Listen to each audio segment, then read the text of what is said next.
Hello, I'm the Nostalgia Critic guy. Remember it so you don't have to.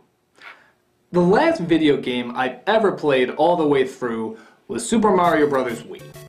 And before that, it was Metroid Prime 2 on the GameCube. That's an entire system later. That's not to say I don't dabble in a little Mario Kart, Marvel vs. Capcom 3, or at my most embarrassing, recording myself playing the Michael Jackson Experience in my pajamas, which you are not going to see.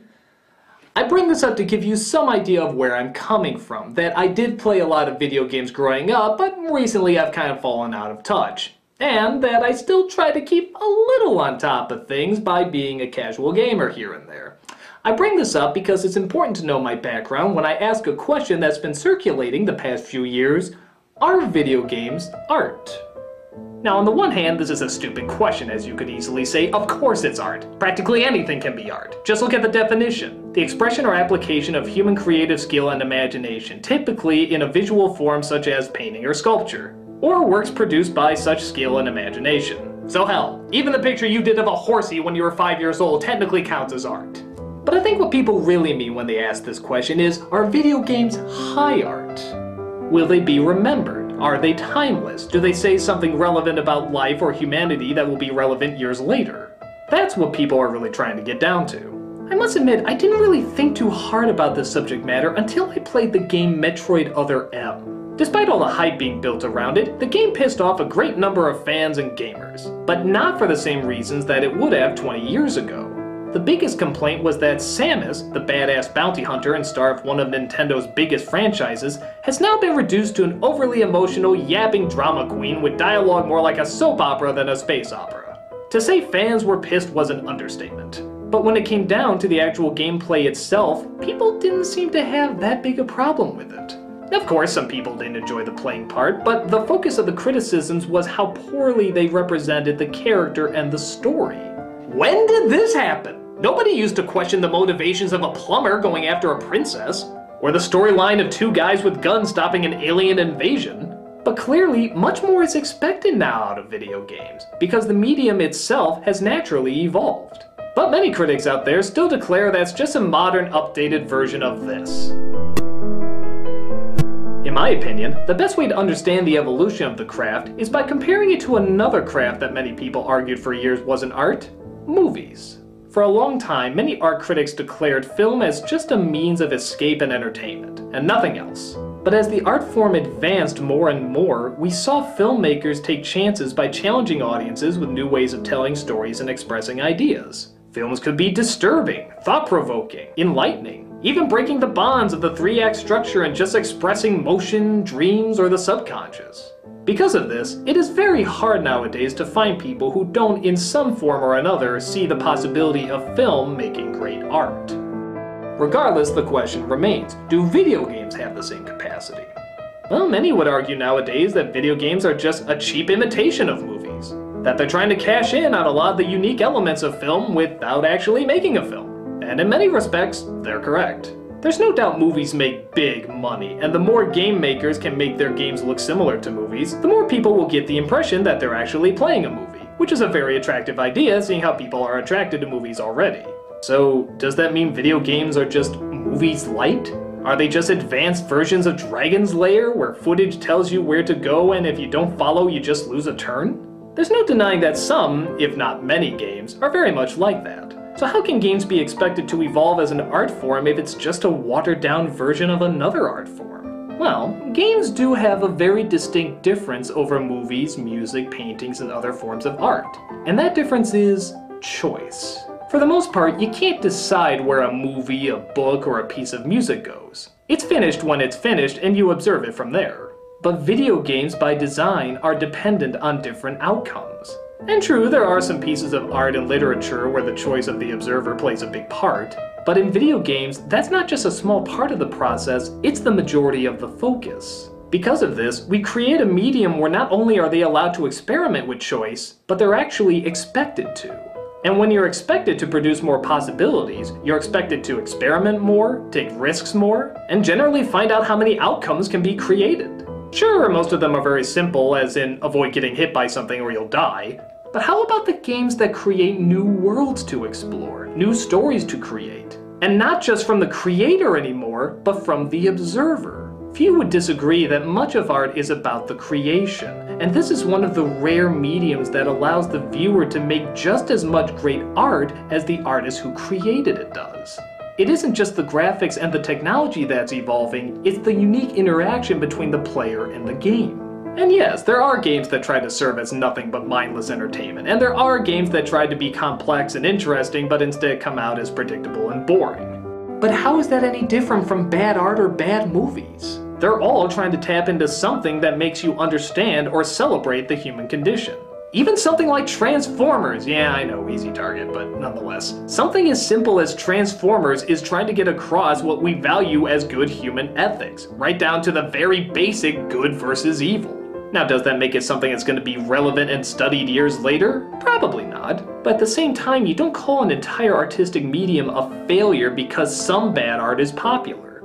Now, if the question is, have video games reached that level of high art? That's a little bit more debatable. As a casual gamer, I don't know if I've seen that landmark that's the game equivalent of the Seventh Seal or 2001.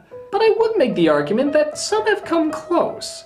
This may sound strange, but something like The Sims, as much as I personally don't like playing it, toils with the idea of living your life in a world almost identical to ours. But once again, the choices you make in the environment, I think, can say much about how people live their lives in the real world and in their fantasy world. Just the experience in what you do and how you play, and how it contrasts to how you react in the real world. That's a very different and interesting form of artistic expression, whether you realize you're doing it or not. And again, the genuine art comes from the user, not necessarily the creator. I think the same can be said for games like Skyrim or World of Warcraft, or any of these games where you're allowed not to just go on adventures, but live a life any way you want to live it, in a completely different reality. I think you could also make the argument that games like BioShock Infinite, though not allowing as much choice as other games, create some very powerful commentary while also being a visual marvel. But like I said, as a casual gamer, I can't act like I'm the biggest expert on the subject. Maybe that big game changer is out there and I just haven't seen it yet. Maybe it just hasn't gotten the public attention that it deserves. Or maybe the big game changer is one of these games and the reveal of time will slowly show that. But what I do know is the possibilities are there, and they're being experimented with day after day as the medium continues to grow. It reminds me of when people used to say that comic books weren't high art, and that they were nothing but childish nonsense. I'll admit, I used to kind of be on that boat too. But then groundbreaking works like Mouse came out, and Watchmen, and Persepolis, and a lot of other great works that said, hey, we don't care what you think. We're going to prove that there is a medium here that can be as powerful, thoughtful, provoking, and emotionally stimulating as any other great work of art. And sure enough, the medium is much more respected now than it was before. An argument has even risen that comic book heroes are the new Greek myths, being written from so many different points of view but still being the center of value that popular culture looks up to. Perhaps the reimagining of video game characters with their legends and quests could be working its way up to the same page. So, in answer to are video games art or high art, I would make the argument that if people don't see that the answer is yes, they will. If a game doesn't exist that'll sway you over, the possibilities that continue to evolve with technology inevitably have to. And yes, many great people I admire like Roger Ebert declared they never have been and never will be art. And while I respectfully disagree, I don't see him or anyone who thinks similar any less intelligent or influential. I simply ask that people who think it cannot evolve at the very least keep their minds open to the roads that can be traveled with the medium. That if you think video games are not high art now, be aware that they certainly have the ability to be so in the future. Many evolving artists and mediums have been shunned in the past, and much of their progress came from not what they weren't, but what they could be. And it's hard to see how the evolution of this to this is any different from the evolution of this to this. Yes, there will always be mindless games for escapism in the same way there will always be mindless movies for escapism. But if that is the full extent of the possibilities you can see in video games, I humbly challenge you to stop, start over, and play again. I'm the Nostalgia Critic guy, remember it so you don't have to. And speaking of mindless escapes, yeah, you've earned it.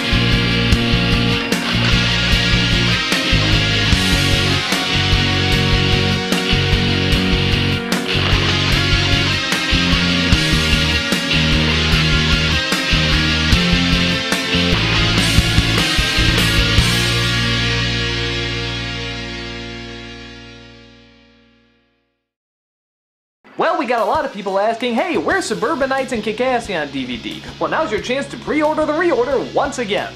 That's right, shipping will begin July 1st. And on top of that, we have copies left of the Nostalgia Critic Reloaded DVD. And if you order in the next 2 weeks, I will personally sign them for you. But hell with that, wouldn't you like to know the DVDs you're buying are going to a good cause? Well, they are. We're gonna use that money to help fund our charity drive this summer. The charity is for the One Step at a Time camp, and you can help support us to make this charity drive happen. Buying great entertainment going to a great cause? What's not to like? Well, okay, you don't have to like these, but they're not a part of this.